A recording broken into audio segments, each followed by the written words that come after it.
आऊज़ु बिल्लाहि मिनश शैतानिर रजीम बिस्मिल्लाहिर रहमानिर रहीम। अच्छा जी, स्टार्ट करते हैं बेटा। कंपनी अकाउंट्स का दूसरा सवाल आपकी खिदमत में पेश कर रहा हूँ, which is May June 2020 variant 21 का सवाल, क्वेश्चन नंबर 5। आ जाइए, लेट्स प्ले।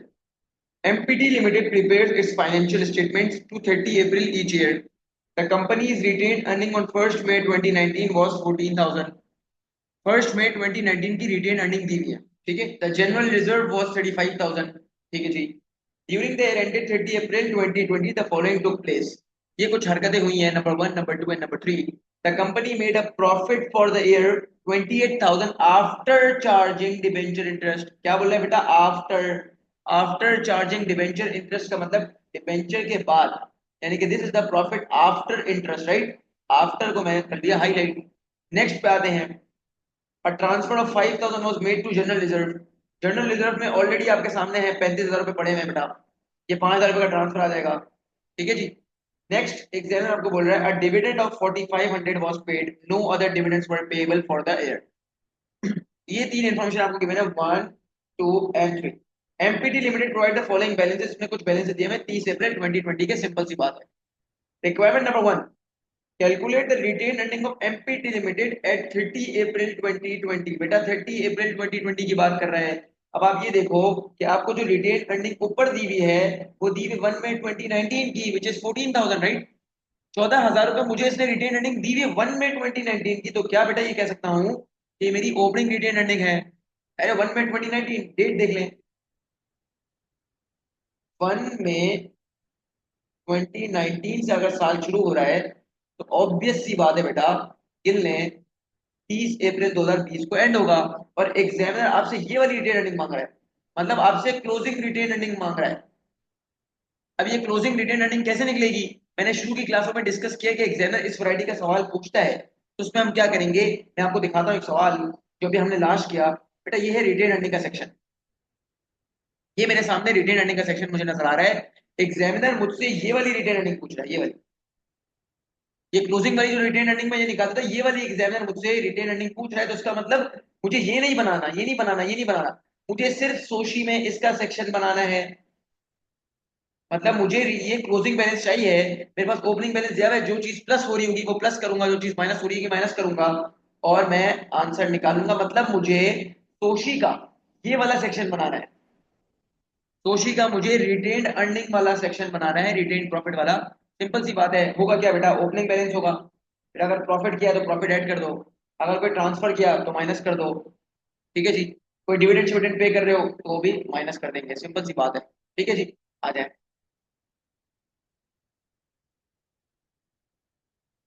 चलें जी। अब चेक कर लेते हैं बेटा ओपनिंग बैलेंस क्या गिवन है। तो ओपनिंग बैलेंस इज, चेक करें बेटा, the opening balance is 14,000, right.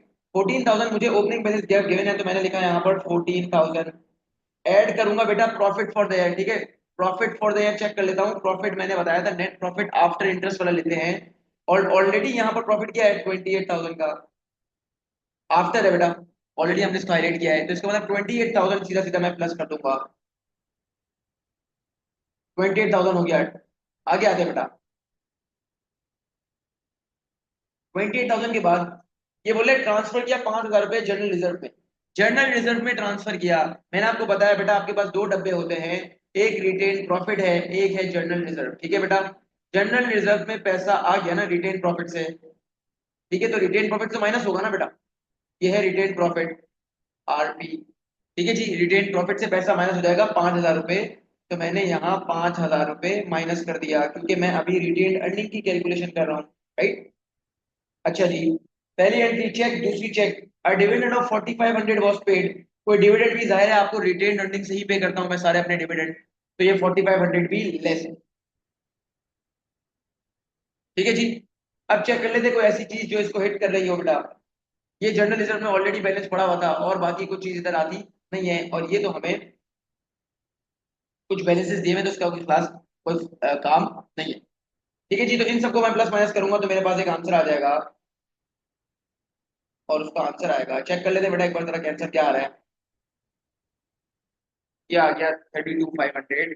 तो यहाँ हमने लिख दिया 32,500 इज माई क्लोजिंग बैलेंस, जिसके मुझे 3 मार्क्स एग्जामिनर ने दे दिए, सिंपल सी बात है बेटा।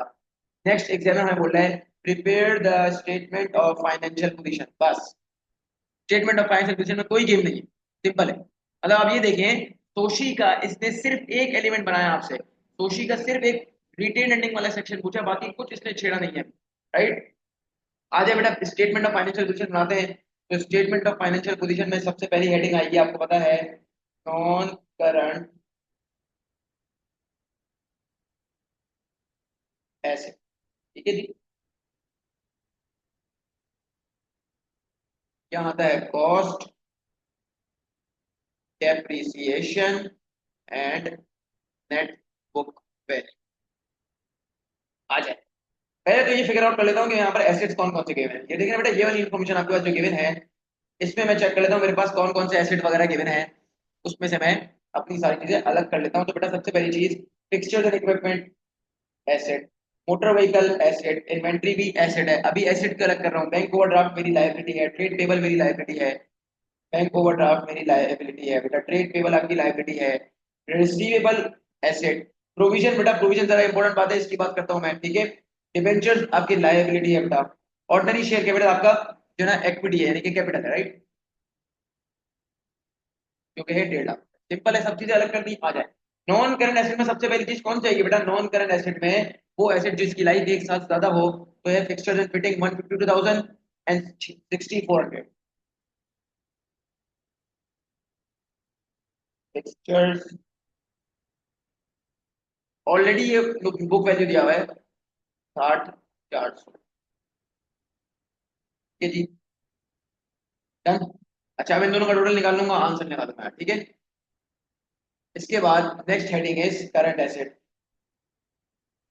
सारा पैटर्न का गेम है बेटा, और कुछ नहीं है। करंट एसेट्स की मैंने हेडिंग डाली, करंट एसेट्स में याद करवाया stock debtor bank cash, stock debtor bank cash, stock debtor bank cash, stock कौन सा वाला, closing stock, right, closing inventory. यहाँ लिखता हूँ क्लोजिंग इन्वेंटरी, ठीक है जी। गतिविधि स्टॉक डेटर, डेटर का मतलब ये होता है ट्रेड रिसीवेबल, राइट। तो मैंने यहाँ लिखा ट्रेड रिसीवेबल। यहाँ एक चीज का मैं खास ख्याल रखूंगा बेटा, पिछली मुझे यहाँ पर पीछे प्रोविजन भी दिया हुआ है ना, तो इस प्रोविजन को हमेशा मैं क्या करता हूँ, प्रोविजन को ट्रेड रिसीवेबल से माइनस करता हूँ ना, जो इस साल का जो प्रोविजन आता है उसको मैं रिसीवेबल से माइनस करता हूँ। तो मतलब ये है कि मुझे यहाँ पर प्रोविजन माइनस भी करना पड़ेगा, लेस। ये कर रहा है परेशान थोड़ा, less provision for doubtful debt, DD लिख रहा हूँ, हम लोग पूरा लिखेंगे, ठीक है जी। आगे चेक कर लेते हैं बेटा पीछे क्या क्या गिवन है। तो क्लोजिंग इन्वेंटरी जो मुझे गिवन है वो है 30,300, 330, ठीक है जी। फिर रिसीवेबल गिवन है मेरे पास 31,500, उसमें से 630 माइनस कर दूंगा। बाकी और कोई आपका करंट एसेट नहीं है, तो 30,330, ठीक है जी। ट्रेड रिसीवेबल मेरे पास कितने थे, 31,500 में से 630 माइनस कर दूंगा, 31,500 में से 630 माइनस कर दूंगा, तो आंसर आ जाएगा।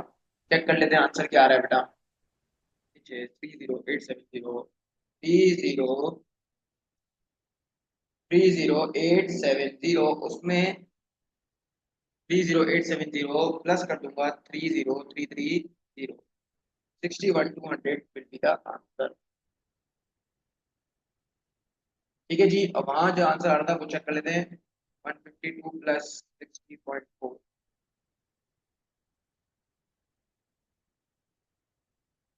212, 273,600, ये आ गई मेरे टोटल एसेट्स की अमाउंट, ठीक है जी।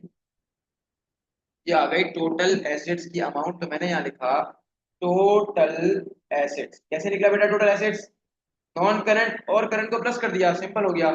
ठीक है जी। अब हेडिंग डालूंगा इक्विटी एंड लायबिलिटीज की, ठीक है बेटा।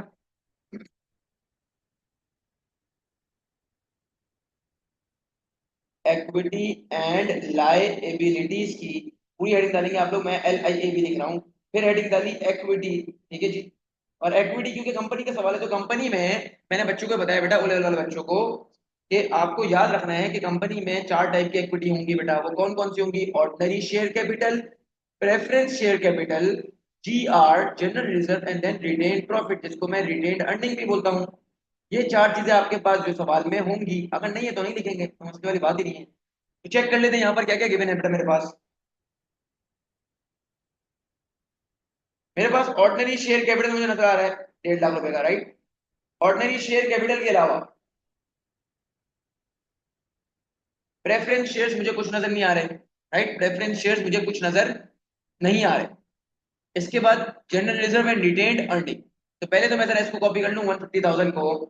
तो मैंने यहाँ लिखा ordinary share capital, right. Ordinary share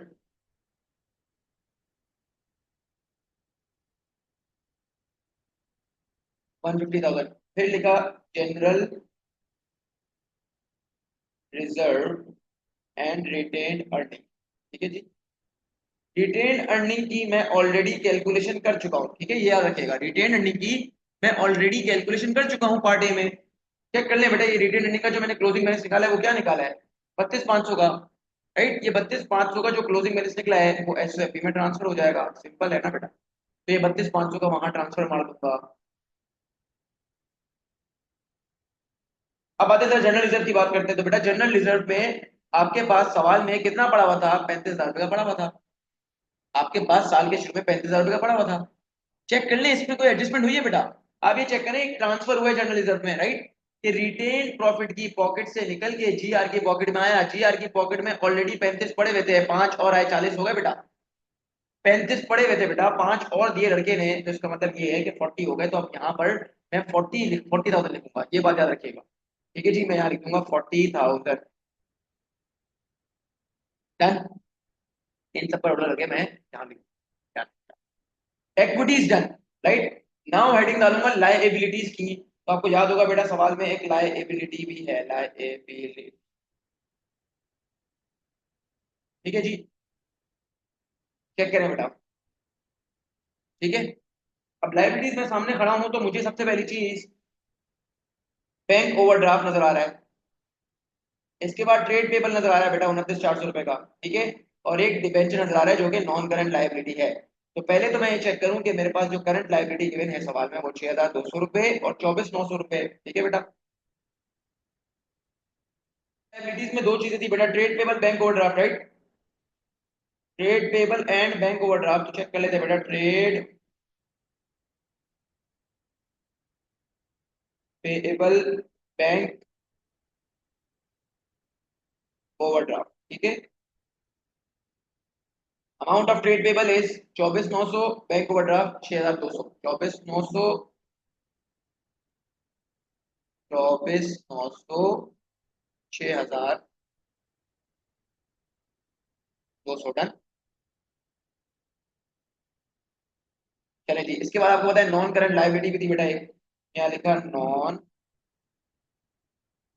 current, LIAB। और नॉन करंट लायबिलिटी जो थी मेरे पास वो थी डिबेंचर्स की, राइट। वो थी डिबेंचर्स। एंड डिबेंचर्स की जो अमाउंट मेरे पास गिवन है सवाल में वो है 20,000, ठीक है बेटा। तो मैंने यहाँ लिख दिया 20,000।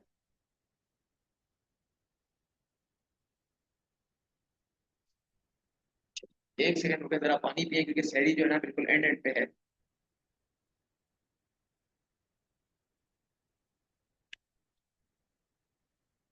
चलिए जी, अब जरा प्लस कर लेते हैं 140, 150, 190। 190 में प्लस करते हैं, पहले जरा आंसर निकाल लेते हैं। अब बैलेंसिंग वाली, किंग वाली फीलिंग आने वाली है अभी। तो चेक कर लेते हैं बैलेंस। 190 प्लस करेंगे 32.5 which is 222,500।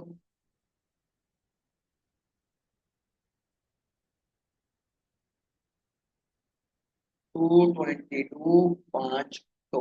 Done.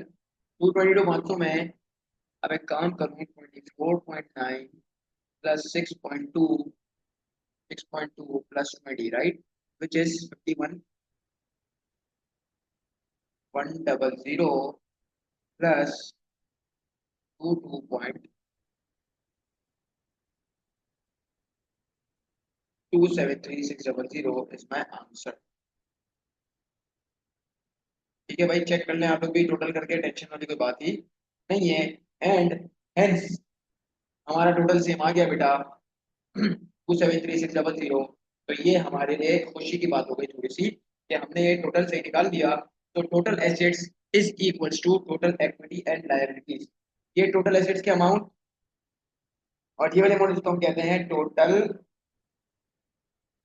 Equity and liabilities के अमाउंट मैच हो गई, तो इसका मतलब ये है हमें 7 के 7 मार्क्स पूरे मिल गए। तो ये स्टेटमेंट ऑफ फाइनेंशियल पोजीशन पूछी थी जो भी बिल्कुल बेसिक थी, इसमें कोई मसला नहीं था।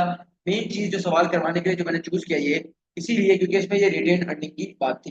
ये रिटेन अर्निंग का आपको सेक्शन बनाना था कि रिटेन अर्निंग ओपनिंग पड़ी हुई बेटा, इसके बाद प्रॉफिट कमाया, ठीक है जी, प्रॉफिट प्लस किया, फिर आपने ट्रांसफर किया जनरल रिजर्व में और डिविडेंड पे किया। अब चाहे वो फाइनल डिविडेंड हो चाहे वो इंटरिम डिविडेंड हो, चाहे वो फाइनल हो चाहे वो इंटरिम हो, दोनों जाएगा भाई, दोनों माइनस होता है। अच्छा, मेजोरिटी सवालों में एग्जामिनर क्या करता है, एग्जामिनर ओपनिंग बैलेंस देता है, वो बोलता है क्लोजिंग बैलेंस निकालो, राइट। ओपनिंग बैलेंस देता है, बोलता है भाई क्लोजिंग बैलेंस की वर्किंग करो।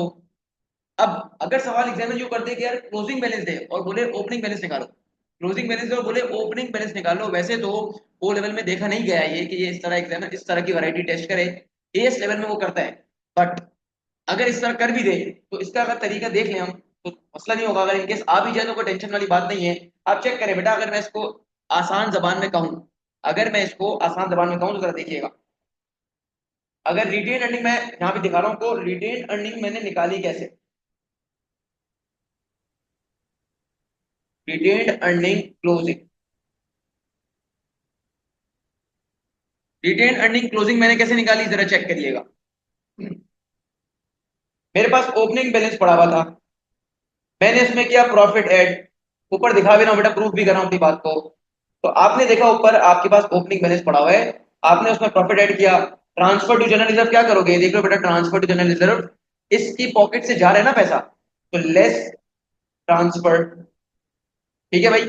फिर अगर डिविडेंड पे करते हो तो सारे डिविडेंड जितने भी पे कर रहे हो वो भी माइनस, तो आपके पास रिटेन्ड अर्निंग का क्लोजिंग बैलेंस आ जाता है, राइट। रिटेन अर्निंग का क्लोजिंग बैलेंस आ जाता है। अब व्हाट इफ कि सवाल में आपको क्लोजिंग बैलेंस दिया हो, व्हाट इफ सवाल में आपको क्लोजिंग बैलेंस दिया हो, ठीक है, सवाल में आपको क्लोजिंग बैलेंस ऑलरेडी दिया हो, बोले ओपनिंग बैलेंस निकालना है, तो क्या करेंगे, सिंपल है, इस इक्वेशन को, ये जो मैंने इक्वेशन बनाई है आपके सामने, इस इक्वेशन को तब्दील कर लूंगा, थोड़ी सी एडजस्टमेंट्स कर दूंगा, क्योंकि अब मुझे ओपनिंग बैलेंस निकालना है, राइट। ओपनिंग बैलेंस के लिए क्या करूंगा, सब चीजों को वहां ले जाऊंगा, इस बच्चे को अकेला कर दूंगा, बाकी इन सारी चीजों को वहां भेज दूंगा ना बेटा, सिंपल है। इक्वेशन में तब्दीली कर दूंगा तो इसका मतलब जो इसका फॉर्मूला बन जाएगा वो क्या बन जाएगा कि क्लोजिंग बैलेंस तो ऑलरेडी यहाँ था, तो क्लोजिंग बैलेंस बेटा ये प्रॉफिट प्लस था, वहां जाके क्या हो जाएगा, ऑब्वियस सी बात है, इक्वल के बाद जाके आ जाएगा माइनस, फिर ये वाला बच्चा जो है ये माइनस है, वहां जाके क्या हो जाएगा बेटा प्लस, उल्टा सीन हो रहा है ना, vice versa. Dividend paid minus हो रहा है बेटा, वहां जाके क्या हो जाएगा प्लस, तो डिविडेंड जब पे करूंगा तो उसको कर दूंगा प्लस, तो ये मेरे पास जो है ओपनिंग बैलेंस आ जाएगा, ठीक है जी, ये मेरे पास आ जाएगा ओपनिंग बैलेंस। तो मैंने ये वाली वैरायटी बता दी कि अगर एग्जामिनर क्लोजिंग बोल दे ओपनिंग बोल दे कोई मसले वाली बात ही नहीं है, बच्चे को ये बात समझ आनी चाहिए कि भाई वो रिवर्स वर्किंग कर दूंगा, वैसे नहीं करवाता, बट अगर इनकेस दे भी दे तो हमारे बच्चे को ऑलरेडी ये बात पता हो, तो ये हमने बात समझा दी आपको। तो अब ये है कि हमने एक सवाल ये वाला सवाल कर लिया और ऑलमोस्ट कंपनी पे हमने काफी हाथ साफ कर लिया है। अब इंशाल्लाह नेक्स्ट टॉपिक की तरफ बढ़ेंगे, टिल देन दुआ में याद रखिए बेटा, जज़ाकल्लाहु खैर, अस्सलाम वालेकुम।